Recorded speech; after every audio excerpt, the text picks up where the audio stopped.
tuwaka. Alhamdulillah alladhi hadana lihadha wama kunna linahtadiya laula an hadana Allah.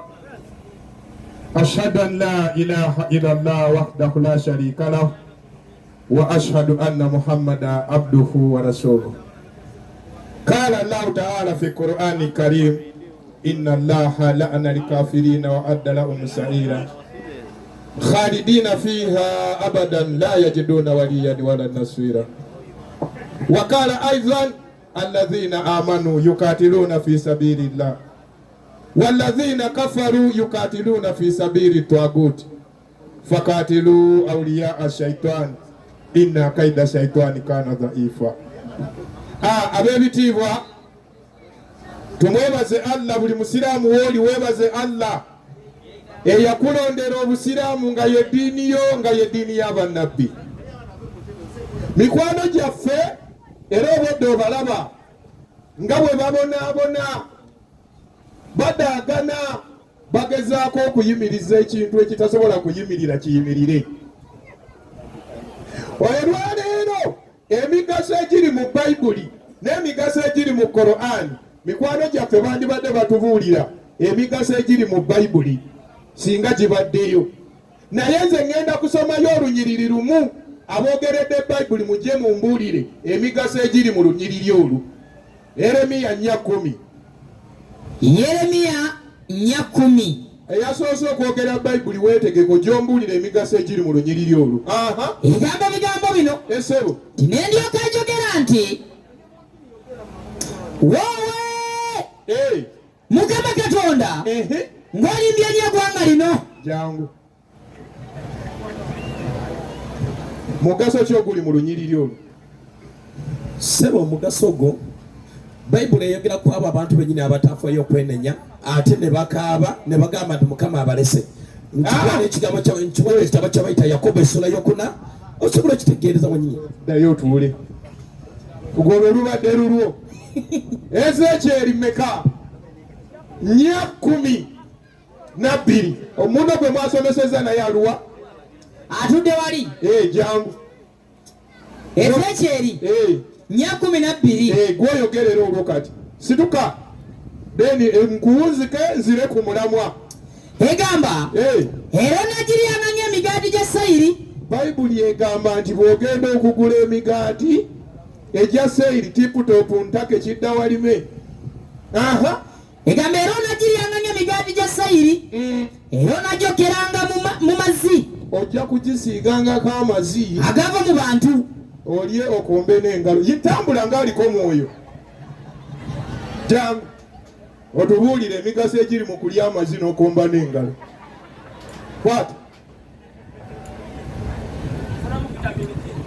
mu mazzi okugalya n'okomba n'engalo ng'ogasiize ku migaati mulimu vitamini ki? Sooka ombuulire anaayokera. Soma.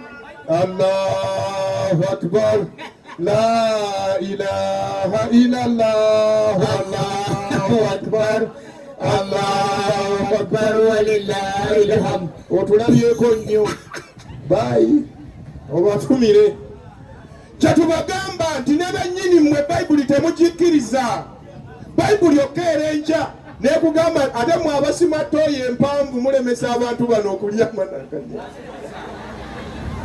Mubalemesa. Naye kaakati Mwoyo Mutukuvu Katonda oba awandiika Bayibuli yalagira basiraamu bakubanga aya eyo eri mu Qur'ani. Wallahi singa temulina we muyita. Emigaso egiri mu Qur'ani n'omubaka Muhammadi sallallahu alayhi wa sallam. Sooka okwate Qur'ani essula ya 25 aya esooka. Alhamdulillahi alladhi anzala ala abdihi alkitaba wa lam yaj'al lahu iwaja. Simbula 25 esooka. Yatukula nagulumira Katonda omutonzi Allah. Yagulumira oyo nannyini nsi eno bannange yakula n'agulumira. Weyassa Qur'ani. Yeyassa Qur'ani eyawula wakati w'amazima n'obulimba. That's where we are. Qur'ani eva wa mutonzi nebanga esse ku mubaka Muhammadi sallallahu alaihi wasallam ng'ekigendererwa mu kyo kwawula wakati w'amazima n'obulimba. Olwaleero baganda baffe ne basitula ekitabo bennyini kye beewandiikira n'emikono gyabwe ne bajja ne bagamba nti kino ky'ekitabo kya Katonda. Olwaleero ebibuuzo bibadde wano nga bibabuuza kiki ekiri mu Bayibuli ekigasa ensi eno, eyo sigenda kubiddamu. Kati nze ngenda kuleeta ebiri mu Qur'ani nga n'abatali basiraamu babikola. Nabbi Muhammadi sallallahu alaihi wasallam yagamba la tadkhulu buyuta, toyingiranga munju. Hello, koisa gono. Temuyingiranga munju gaira buyutakum, ennyumba ezo nga si zammwe okuggyako mumale okufuna olukusa nga mukonkonyi. Essula ya 24 aya ya 27 Qur'ani. Olwaleero teri mwe abatali basiraamu bw'ogenda abatali woyingira buyingizi paka mu kisenge. Era nammwe osooka konkona noga nti n'ofuna olukusa abeeno ne muzimba n'amayumba muteeka n'obudde ku miryango. Era abantu abangi abakkiriza temuyingiranga mu nyumba ezitali zammwe, temugezangako kuyingira nnyumba ezitali zammwe okutuusa lwe munaabalanga okusaba okubakkiriza, okutuusa lwe munaafuna olukusa babakkirize muyingire. Kimala ekyo kibuna wonna. Tekiriko ddiini, tekiriko ki. Atali musiraamu ozimba ennyumba olina ebikomera teekako akadde konkona omala ofuna olukusa. Asomesa yaani? Ye mubaka Muhammadi sallallahu alaihi wasallam. Nadda ku adabu toamu fikihi naga nti bwe muba ogenda okulya naaba mu ngalo. Kyesimanyi bulungi mikwano gyaffe abatali basiraamu ate nabo etteeka eryo baligoberera. Kogeza olya nga tonaabye mu ngalo aga nti guno gusayiza guva waggulu, guliira mmere nga tigunaabironga. Basooka kuyisa mu maaso bw'oba tonaabye mu ngalo ng'ogenda okulya emmere. Eyasomesa ekyo ye mubaka Muhammadi sallallahu alaihi wasallama. Nozolaba ensonga endala lwaki Muhammadi ono bano baganda buganyi kumukkiriza.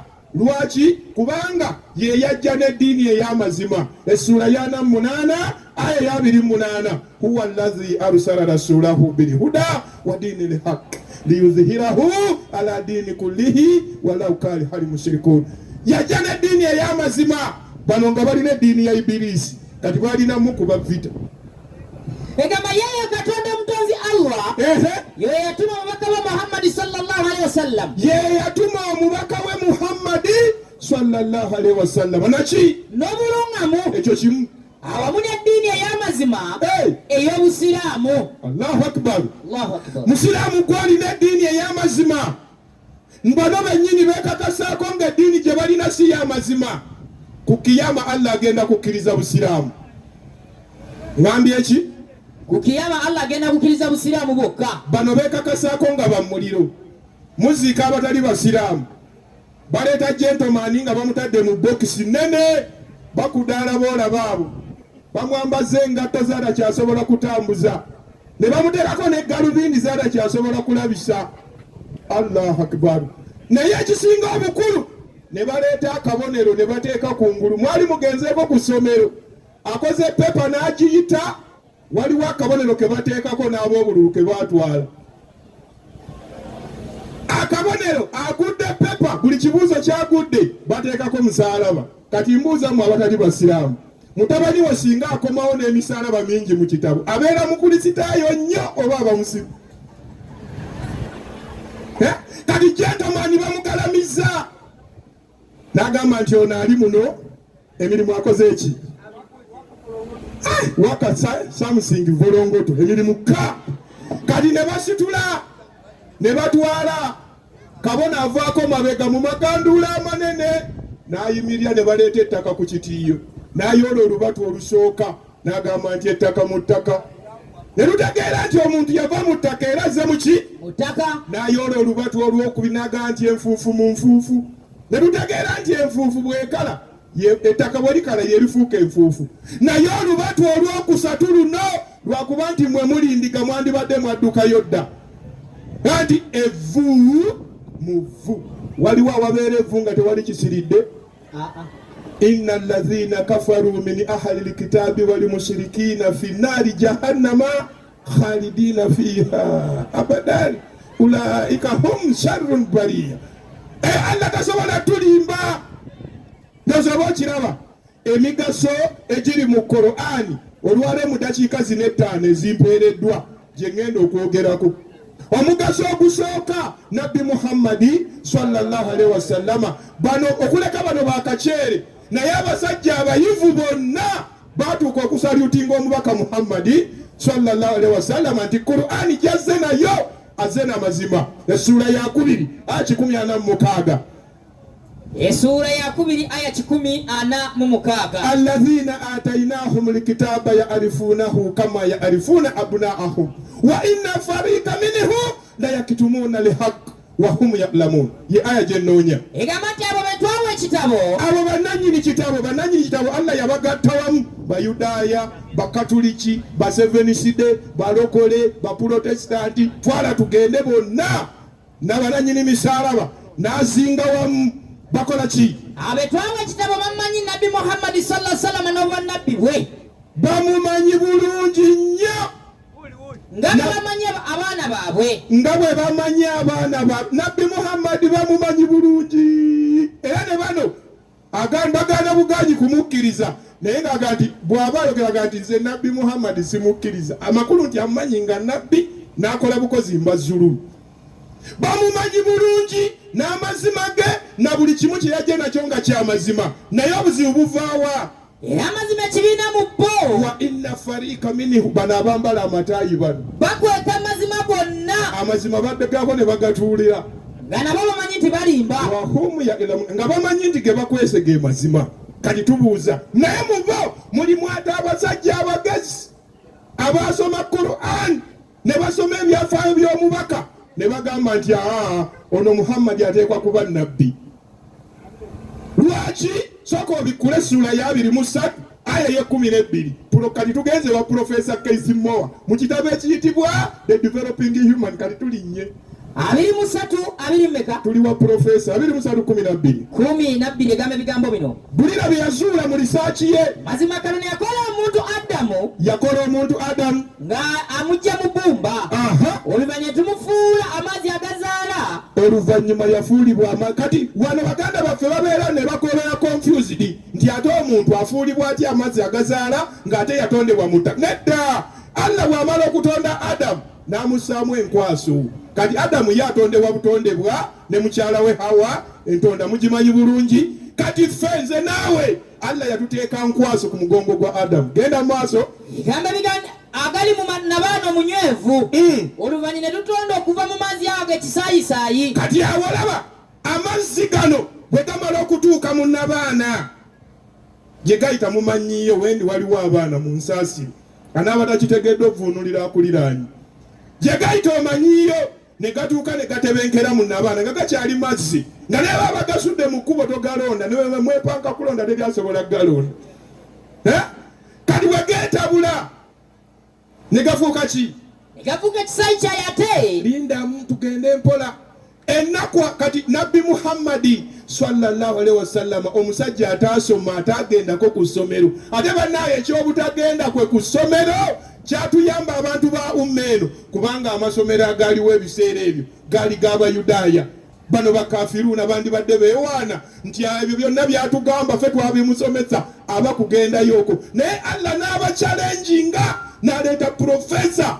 Kati Profesa Kyisawe yakola risaaki eno butuufu yaddira amazzi n'agagatta enkwaso z'omukyala n'agatta enkwaso z'omwami mu test tube ng'ali mu laboratole ye. Ennaku ezisooka 40 gaali mazzi. Amazzi ne gakola enkyukakyuka ne gafuuka omusaayi nga malamu. Genda mu maaso yegamba bigambo bino ate ne tutonda mu kisaayi kyaye ekisaayi kyaye ekyo ekinyamanyama olaba bikyuka byokka. Kati awo mu kiseera ekyo maama watandikirwa embeera nga yingini etabuse kitandise okwekyusa. Genda mu maaso igamba bigambo bino oluvannyuma ne tutonda mu kinyamanyama eky'amagumba. Olaba Mungu n'ayambaza amagumba ekinyama ekyo n'akyambaza olwo otandise okufuuka omuntu era naawe nabbi yaga nti amalawo ennaku 40 genda maaso oluvannyuma twambaza amagumba ago ennyama. Mungu n'ayambaza amagumba ennyama. Kati awo gwe kabode otambula owagako ekifuba amatama n'ogasaamu ebikoola ebbina n'olibisa eri naye bakwambaza bwambaza ennyama.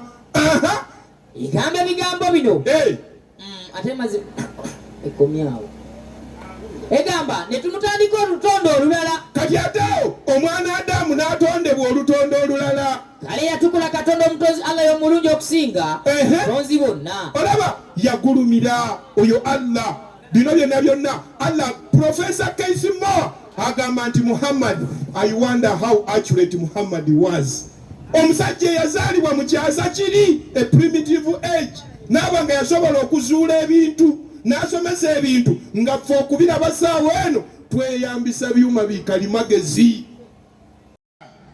Abaana mubajja kuba beene myezi 3 mbweyo ye maternity leave. N'asuulawo omwana myezi 3 n'amulekera awusigaalo n'amuwa amata g'ezzike. Gano ag'omumikebe ag'omu supermarket ago lactogeni nido bagaita batya ago mugamanyi simanyi ogenze kola Qur'ani egambye olina okuyonsa omwana myaka emeka 2 emijjuvu. Ogwo omugaso gugenda ebutali basiraamu n'abasiraamu teri yali akiwakanyiza. Badokita bonna bakyegaseeko. Omugaso omulala Qur'ani gwegasa abantu essula ya 2 aya 282 ye aya gy'oba osoma. Aya 282 ye 82 egamba ebigambo bino bweki esebo egamba nti abange mu abakkiriza bwe mubanga muwolaganye ebbanja. Olaba Qur'ani etusomesa Nabbi sallallahu alaihi wasallama nga gwekiddeko etusomesa nti bwe muba muwolaganye ebbanja okutuusa ebbanga eggere mu maaso ng'ebbanga lino ebbanja ligenda kulwawo akaseera muliwandiikenga fakutubu. Olaba Qur'ani egamba muwandiike okula kibanja agenda mu maaso egamba nti kirungi omuwandiisi. Olaba omuwandiisi yenna abeera alondeddwa abawandiikire wakati wammwe n'obwenkanya. mwanange sooka okwatemu. Olwaleero ogula kibanja oli musiraamu teri asobola kugula kibanja n'atawandiika endagaano. Teri agula mmotoka naga nti njagala kaadi ebeerako ki? Ebeerako bwino. Omubaka Muhammad sallallahu alaihi wasallam yasomesa bino nga bigasa bonna abatali basiraamu mulina okulonda kuggwagula n'atunda tekuli akkirizibwa kuwandiika. Mulina okulonda omuwandiisi yensonga lwaki olukiiko lw'erosi luliko sekuritale. Genda maaso egamba nti tateekwa omuwandiisi kugaana kuwandiika nga Katonda bwe yamuyigiriza. Omuwandiisi olaba kusonzeeko naga nti gundi Abdallah tye jangu otuwandiikire endagaano eno ate teweekuluntaza jangu owandiike. N'olwekyo ateekwa awandiike. Ateekwa okumala okuwandiika mwana gwe weyongerayo ega nti ate amala abasomeremu oluvannyuma ayogere ebiwandiikiddwa. Mwana nge ne bwokomaawo era tokolanga endagaano. Abamu mukola endagaano nga za kifuusa ne mugenda mu bamanerenda. Manerenda ye akola endagaano mu luzungu nga byonna byolina ebimuwa n'atakukkiriza kusoma munaga sayininga wano mubirabyeko abanedda. Eyo endagaano ya kifuusa. Endagaano eyeri halaali awandiisa alina okumala okusomamu nga tannaba gihandinga ova. Ye mubaka Muhammad sallallahu alaihi wasallam asomesa emigaso egigasa ki. Kati tuvuddeyo mu bizinensi katugendeko mu agriculture sector tuwunzike siba kiri. Olwaleero abantu balunze ente balunze ebyennyanja balunze enkoko balunze eki n'abalunda enjuki. Gwe kimanyi nti n'okulunda enjuki Qur'ani yakusomesaako essula ya 16 aya 168 aya 68 16 ye aya 68 egamba mazima egamba mukamawo Katondawo Allah n'ayigiriza enjuki. Yayigiriza enjuki ogiraba kiwuka kitono naye it is very very intelligent. Era sisitimu y'amagye gonna mu nsi yonna gakolera ku sisitimu ya njuki. Enjuki kiwuka kitono naye kirina amagezi. Kabaka ayinza okubeera wano e Mbale n'atuma enjuki n'agiga nti buuka ogende e Kasese. Simanyi oba bawuliziganya batya naye balina communication. Enjuki n'ebuuka. Olwaleero simanyi muli ku bino enjuki ensajja bagiyita batya? Eyogera ku muzindaalo bagiyita drone B. Enjuki ensajja bagiyita ani? Drone. Kaakati olwaleero obunyonyi buno obwevuga bwokka babuyita batya? Tolaba nti bakopye Quran? Enjuki ennyonyi ezeevuga zokka ezo tekinologiya wuuyo. Enjuki ebuuka n'egenda. Jjukira buno bu drone era nabwo sayansi yenna bw'oba oyagala okumanya soma Quran. Enjuki bw'ebuuka n'egenda zaagala kusenguka. Agenze e Kasese atuuka eyo n'anoonya n'azuula n'asindika communication eri mukama we amutumye nga ye takomyewo. Oba bawuliziganya batya nze simanyi. Omunene yamanyi. Genda maaso. Ng'akigamba nti kola amayumba mu nsozi ne mu miti. Olaba enjuki zikola amayumba mu nsozi mu miti. Kati balina ttiimu lwakuba nti obudde buntwalaganya. Omulundi omulala abazimbi webali era enjuki zirina abazimbi. Abazimbi abo tekuli asobola kukola nsobi. Era Abamerika bwe baali bazimba ekizimbe kyabwe headquarter y'amagye mpozi bagiyita batya? Bagiyita batya? Pentagon. Webale nnyo. Pentagon. What is a Pentagon? Ngabe kubira bwe wano waliwo omusomi. What is a Pentagon?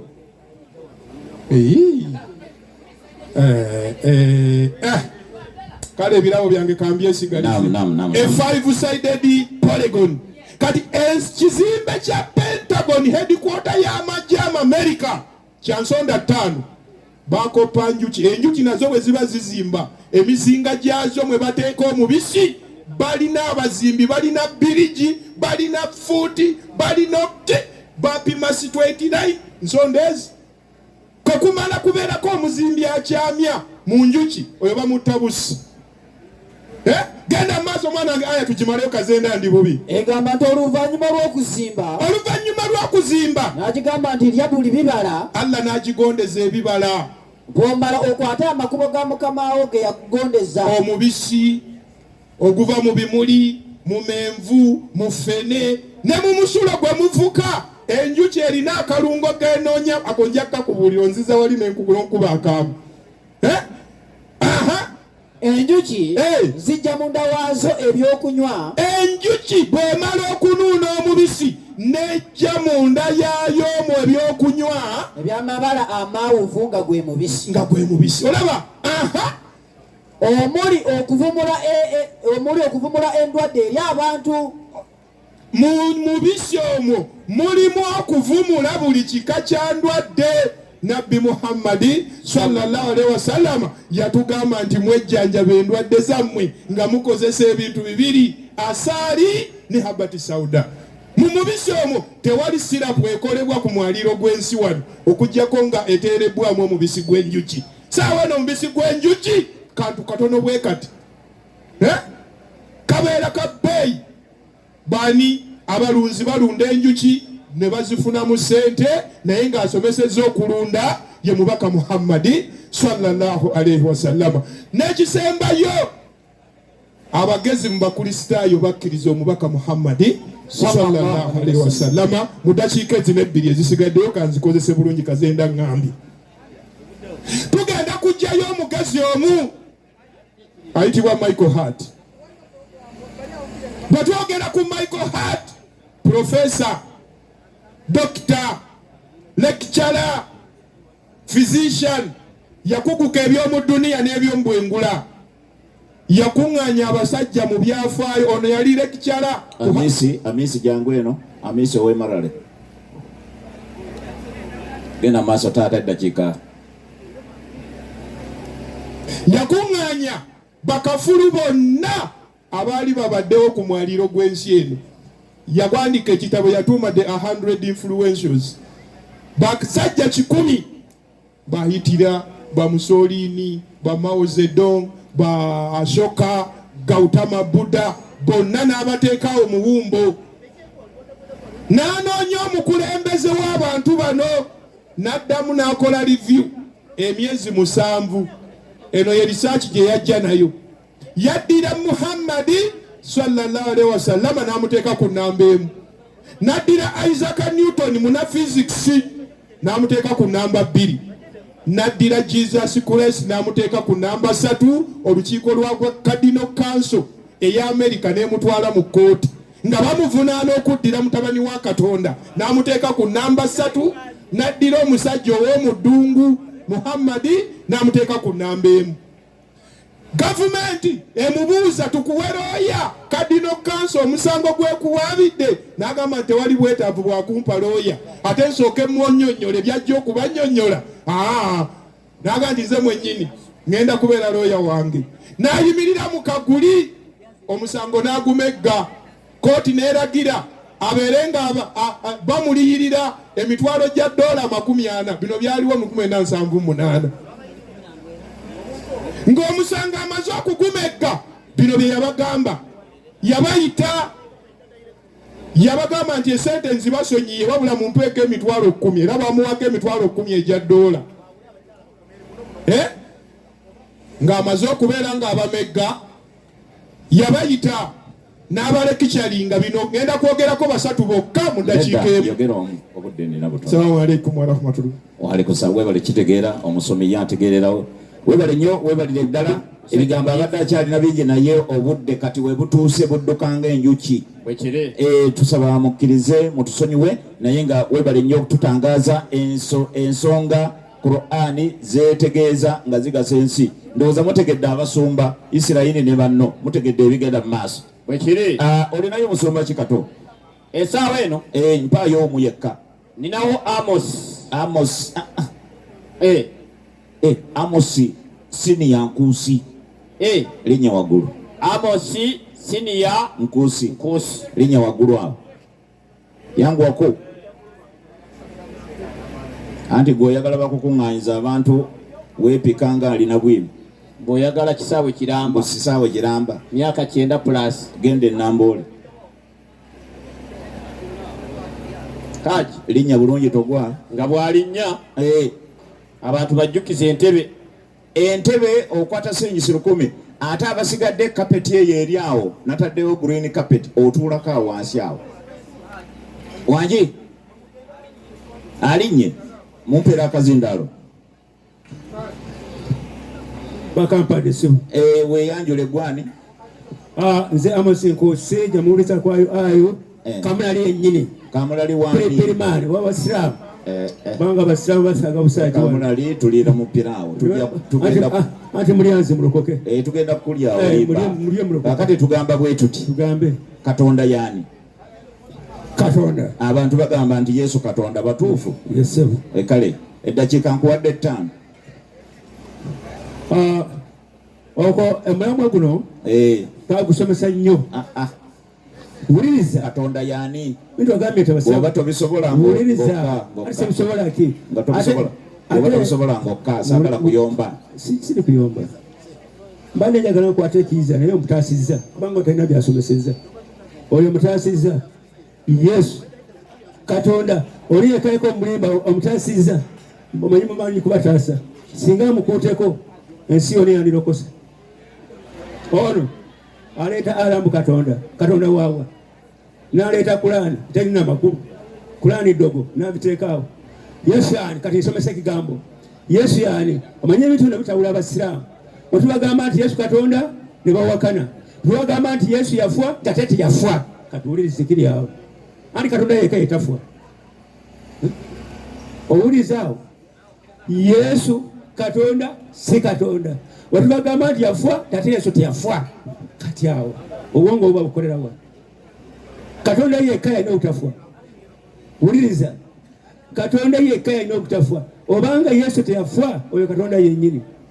wata Qur'an 3:49 kamba tandikeko wano 3:49 Qur'an ekitiibwa egamba etya egamba ebigambo bino weetooluma 49 era ali mufuula omubaka eri abaana ba Isirayiri n'obubaka obugamba nti mazima mbajjidde n'akabonero kwata okuva eri Mukama wammwe mazima ajja kubakolera mu ttaka mu budongo ng'ekifaananyi ky'ekinyonyi efuwe mu kyebeera ennyonyi okukkiriza kwa Katonda era nja kuwonyanga abazibe nja kuwonyanga abaazaalibwanga bampoma n'ab'ebigenge era nja kuzuukizanga abafu ku lw'obuyinza bwa Katonda. Kati Katonda omwana w'omwoku nga uli driver naye n'omwana avuga emmotoka naye abeera driver. Owuliriza omwana wabanga gwevuga emmotoka oli driver naye nayiga emmotoka naye abeera driver.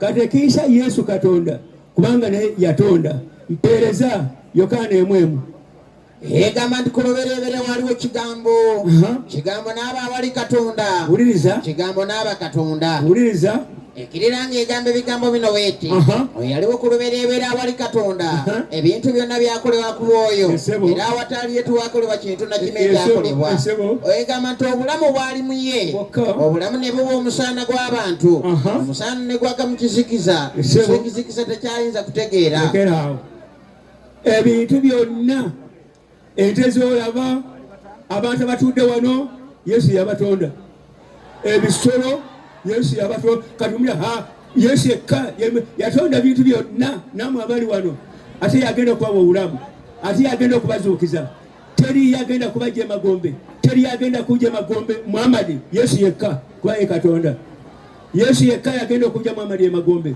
Wuliriza 5:28 Yokaana wuliriza ekiri awo Tumanyanga ye Katonda yennyini ne Muhammad yennyini agenda kumujja mu ttaano ebeera musajja mukulu Yokaana 5:25 egamba nti ddala ddala mbagamba nti ekiseera kijja era kituuse kyakano egamba nti abafu baliwulira eddoboozi ly'omwana wa Katonda n'abo abaliwulira baliba balamu kubanga kitange bw'alina obulamu mu ye bw'atyo bwe yaba omwana okuba n'obulamu mu ye era yabawo obuyinza okusala omusango kubanga ye mwana w'omuntu egamba timwewuunya ekyo kubanga ekiseera kijja n'abali mu ntaana bawulira eddoboozi lye nga ne Muhammad yennyini mwali ali mu ntaana agenda kuwulira eddoboozi lya Yesu Katonda yennyini kirira egamba nti ne bavaamu abo ne bavaamu abakolanga ebirungi soma egamba nti abakolanga ebirungi balizuukirira obulamu n'abo abakolanga ebitasaana balizuukirira omusango. Wuliriza oyo Katonda yennyini mwe muli ano mwekaalakala ne Muhammad wammwe mulizikirira naye Yesu yagenda kujja Muhammad emagombe namwe mwennyini abali wano ffenna bali wano Yesu yagenda kutujja mu ntaana mwegye mujegambo si Katonda alina wuliriza kyo wuliriza ekigambo ekyo kwatira omanyi abantu bano 4 6 7 Matayo omusajja mukulu Matayo kwata ebiwandiiko kitabo kya musajja mukulu Matayo nyammeka 6 7 egamba nti egamba ebigambo bino weeti egamba n'amugamba nti obanga oli mwana wa Katonda buuka ogwe wansi obanga kyawandiikibwa alikulagiriza bamalayika be omukono gwabwe balikuwanirira oleme okwesiitala ekigere ekyo ku jjinja Yesu n'amugamba nti kyawandiikibwa nti tokemanga Mukama Katonda wo ekitandika kutwala ku lusozi tokemanga Mukama Katonda wo balina Yesu amugamba nti Katonda tonzanyirako balina Yesu 14 Yokaana 14 John so awandika muwandike ese kamulali priman ne ku lwokubiri era ngenda oba mama ni musajja akukiriza tuddemu omulamwa guno ku radio ayo saawa 4 omubuulizi owezi yonna kamulali priman naye nga nekada matamanyiyo egamba ebigambo bino weeti 14 olunyiriro olwokutaano lwa 8 sagala obusensi Filipo n'amugamba nti mukama waffe Filipo n'amugamba nti omanya ffe tulage kitaffe laba kitaffe kinaatumala Yesu n'amugamba nti kaseeka dembeera nammwe ebiro bingi bwe bityo kasookedde embeera mu ebiro bingi bwe bityo era tontegeeranga Filipo alabye ng'alabye ku kitange alabe ku kitange ekikogeza kwe nti tulage kitaffe tulage kitaffe tokkirizanga nze ndi mu kitange era n'ekitange ali mu nze wuliriza olaba Yesu oba olabye Katonda tekyetaagisa ate manyi sifu yali awo era tulage Katonda tulage kitaffe namugamba ti olaba nze olaba Yesu yennyini oyo wuliriza okumanya nga Yesu ono yalina obuyinza bwonna agamba atya 11:25 Yokaana 11:25 John agamba atya naye agamba ebigambo bino bw'ati luno olunaku lwa bwino kangalasi kubayita kangalasi egamba nti Yesu n'amugamba nti nze kuzuukira n'obulamu n'amugamba nze kuzuukira n'obulamu akkiriza nze newankubadde ng'afudde aliba mulamu akkiriza nze newankubadde ng'afudde aliba mulamu ani tayagala bulamu mumwe abasiraamu okkirize Yesu muleke mufune obulamu kubanga ye Katonda yennyini we mugaana mugenda kuzikirira buli akkiriza Yesu newandibadde ng'afudde aliba mulamu naye ate okkiriza Muhammadi newofa tosobola kubeera mulamu kubanga ye talina kino kyeyakola owuliriza naye talina buyinza buna kujja muti ena mu ntaana dakiika emu baliriza 7:2 ensolo y'amajiini 21 musula y'emisambwa wuliriza ekiriha ate obadi otyayo ensula y'emisambwa ebigambo bino bwe toyomba siyakomba yogera nze kansome Bwino soma bw'omala okkirire wansi tolitaba olwabirimu mu lugambo ebigambo bino weeruti egamba bagambe nti mazima nze sirina buyinza kubajjako kabi nze sirina buyinza kubajjako kabi olw'okubafunira obulungamu kati mugoberero muleke Yesu nga Katonda yennyini mugoberera talina buyinza kubajjako akabi wadde kubawa obulamu mugoberero oyo muli bawammwe njagala abasaamu mwenna balona okusaana mwingire kanisa wemugaana muzikirire esebo kasita mugaana nga muzikirira andi talina bulamu talina buyinza kubajjako bulamu talina buyinza kubafuna obudamu bwe mugaana muzikirire ekyo kyammwe muzeeyi nkuse mpozi nze kamulali eni gwe kamulali piripiri maani ono Yesu Katonda mwennyini eyatwala omukazi ayitibwa Kasifwa ngamba Yesu ono ye Katonda mwennyini ngambye nti oyigiriza omwana emotoka n'avuga abeera driver anti amuyigiriza okutonda Katonda ekitegeeza Katonda yazaala Katonda kasita yazaala mwana n'amuyigiriza okutonda n'afuuka Katonda yafuuka bufuusi anti kati amuyigiriza okutonda nga bw'ozaala omwana ng'oli driver oba oli musomesa n'aba naye musomesa mwena mubeera basomesa Amazaani linnya katalinye ali gyalimbe Amazaani linnya alinye twaniriza abamu ku bagenyi esabo twaniriza abamu ku bagenyi abazza nengerawo emmotoka eyingira Pastor Waiswa kati buliriza Alamazani olira alinnya Alamazani gwe ebyo byawedde ono mulokole mulamba kubanga oli ayambalanga kanzo nona ali mu kanzo kati atewana kino kyekyo kyennyini webale ate Yesu yayambala omanyi okaddiye naye okyalina ebigambo nkwebaza omanye okuyomba muzeeyi Ramanzaani eddakiika 10 basi osooka otuwe nga Muhammadi yambalanga enkofiira ku mutwe Yesu yayambala ekkanzu lwaki oyambala ebyo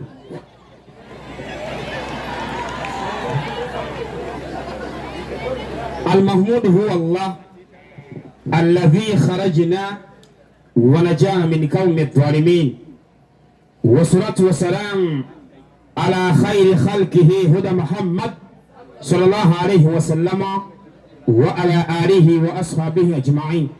السلام عليكم ورحمة الله وبركاته. السلام عليكم ورحمة الله وبركاته. وعليكم السلام ورحمة الله وبركاته. أمسمي Yesu kumi nasa tumulizi egambe bigambo bino okusooka kw'ebigambo mwako okusooka kw'ebigambo by'omukama ka muzeeyi bubadde busirusiru abadde asomesa stupidity kirira n'enkomero y'okwogera kwe abadde libadde eddalu lireeta akabi abadde asomesa ddalu erireeta akabi omusomi Yesu abantu nga bano mu kibuga balina okubeera ne bayibuli ebalaba Yesu. Tano 12 tumaso isoka tano emujofu osoka. Egamba tonenya mukadde. Muzeyi tinakunenye kirira. Naye omuwuliranga kitaawo. Njawo kuwulira oti papa. Kirira sebo. Naye abavubuka bo. Kati abavubuka bakadde ibenda by'okulaini wano eno. Obabuliranga abooluganda. Njako obuliranga abooluganda omusomi. Kyetugenda okukola si kirala. Topiki yabadde ngeri kirya nnyo. Yesu. Ng'egamba ki?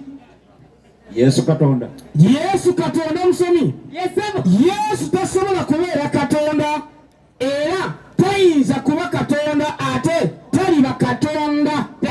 Yesu. Oyo yali muntu ngenda kusooka kubuuzawo Katonda kennyini. Yesu. Male mbuuze wa malayika. Bwe unaava mbuuze ne Yesu kennyini.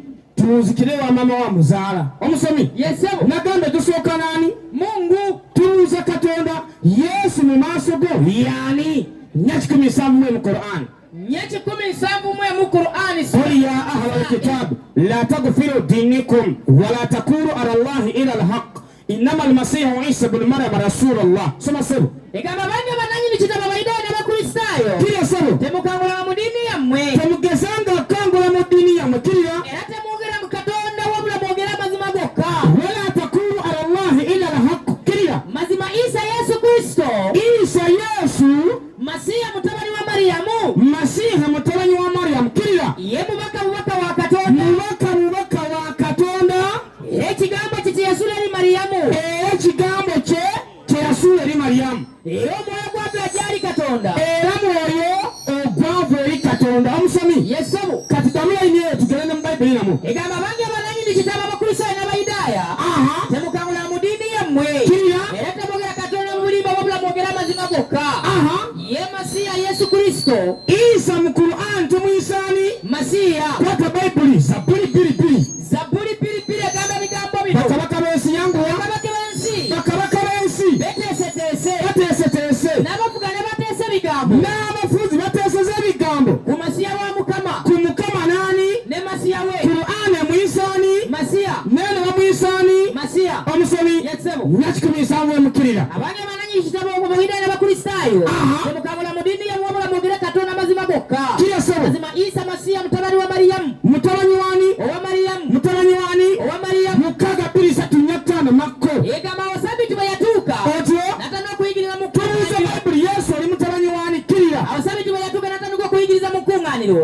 Abangi be bamulaba ne beewuunyikira nga babuuza nti amagezi ki byaweebwa ono. Kiriya sebo. Si ye wuuno omubazzi. Yesu yali mubazzi. Omwana wa Mariyamu. Qur'ani yagambye mutabani wani? Owa Mariyamu. Bayibuli yagambye mutabani wani? Owa Mariyamu. Omusomi. Yesu. Lwama Yesu oli mutabani wa Mariyamu. Katonda ye si muntu. Yesu. Ate Yesu ali muki? Muntu 19 ajja kubeera Koseya. Kosegamba nti sirinda kutuukiriza obusungu bwange obukambwe. Sirinda kuzikiriza Ifulayimu. Kiriya sebo. Kubanga nze Katonda. Katonda ye Katonda. So siri muntu. Yesu yali muntu. 1:50 John. Yango Koseya. Egamba muliraba ebikulu okutulaba. Tulaba eno Katonda mu kiki? Si muntu. Twetegereza Yesu. Yesu ali muntu. 5 John. Egamba bigambo bino. Egamba nti Yesu n'abagamba ddala mbagamba nti. Muli abaggulu nga libikkuse. Ne bamalayika bakatonda nga balinnya nga bakira ku mwana w'omuntu Yesu. Nga bakira ku mwana w'omuntu ani? Kristo Yesu. Okumanya Yesu muntu omusomi. Yesu yali muki? Muntu. Ng'asimagira n'okusimagira omusomi. 83 Matayo wangi. Sisembula. Ndetendete. Tukulukute. 83 Matayo. 83 egamba bigambo bino. Egamba nti bwe yava ku lusozi kale. Twasanga Yesu mu Bayibuli ng'afuuta. Yali afuuta. 83 Matayo agamba ki? 83 egamba bigambo bino. Egamba nti Yesu n'asabana n'abayigirizwa be. Yesu n'asabana n'abayigirizwa be. Egamba omuyaga omungi. Omuyaga mungi. Ne gujja ku nnyanja. Kiriya sebo. Amayengo ne gayita mu lyato. Gayita mu lyato. Naye Yesu Kristo ye. Yesu Kristo. Yali yeebase nga. Yali afuuta. Omusomi. Yesebo. Okumanya Allah ye Katonda yekka. Yesebo. Teeba kakwata Qur'an. Yesebo. 2:5 Qur'an. Allahu la ilaha illa إلا هو الحي القيوم لا تأخذه سنة ولا النوم له ما في السماوات وما في الأرض من ذا الذي يشفع عنده إلا بإذنه يعلم ما بين أيديهم وما خلفهم ولا يحيطون من شيء من علمه إلا بما شاء وسع كرسيه السماوات والأرض ولا يهده حفظهما هو العلي العظيم قسم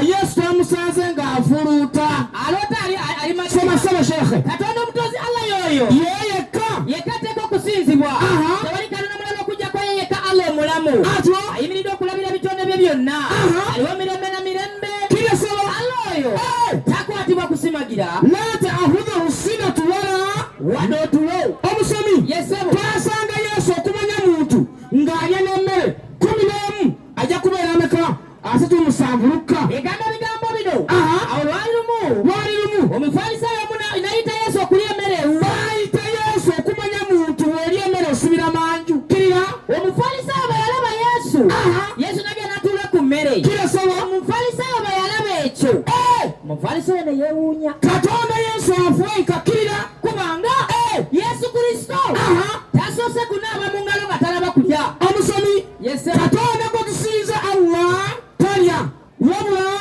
yatulisa mukaga ajja kubala kumanya Qur'an jetu yesembayo bangi mukaga 14 mukaga 14 Qur'an 14 egamba bigambo bino egamba nti yagamba Nabi Muhammad nti egamba nti atali Katonda omutozi Allah bwe bafuula omukumi wange ankuuma kiresabo oyo mutozi waggulu n'ensi ye mutozi waggulu n'ensi Allah nga yaliisa ffe Allah yatulisa nga yetaliisibwa omusomi Allah ye mutozi wa buli kintu era mukumi ku buli kintu kwena Qur'an olina ebitabo biina wano kazende nyongeremu nedda kubanga niyinza okwetegereza nga muzeeyi Nkuusa ayinza okugwa mu kkubo Nkuusa omupise Bwino n'aweerere oyo obwedda Ramanzaani ayogera yasiramuka busiramusi era nze kino bagamba nti nze emyaka giweddeko ngenda mu kaburi Assalamu alaikum wa rahmatullahi wa barakatuh. Ndeseewo abaana mubalaba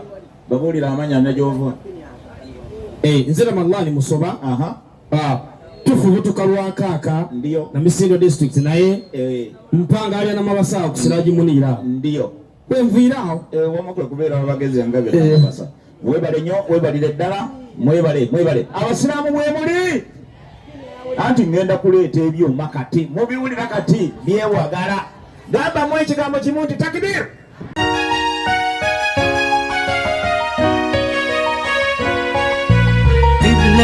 Islamic Media Islamic